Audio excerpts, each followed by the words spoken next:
So, Matthew, tell us about magnums and large formats and your general take on them. When do you open them?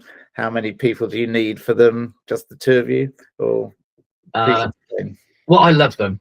So I guess I open them as often as possible. Although we rarely get larger than a magnum at home.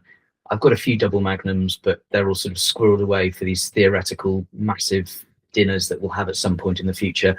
And I suppose the danger is that you never do. You have the best intentions, but you maybe struggle to get around to them. But mags, I think, are great. I buy two sorts of wines in Magnum. Relatively modest wines in great vintages. So I'm thinking about something like Haute Côte de Beaune, Haute Côte de Nuits, in years like 1922, that sort of thing. Cru Beaujolais.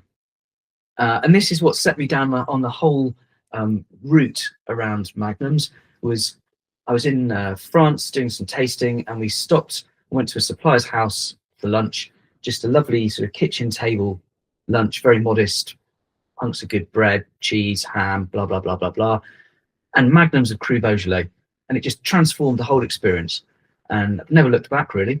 So, as I say, relatively inexpensive wines in top years in magnums.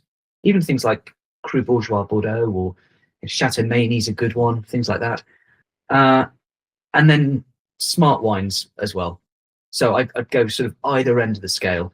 You perhaps struggle to find the occasions to drink a magnum of Bonnes Mares, especially at sort of current prices. But I think it's a nice thing, and they'll last forever. So there you go. I think we use them as much as we can. And would it be fair to say that Magnum storage keeps the wine longer and better? Is that too much of a generalization?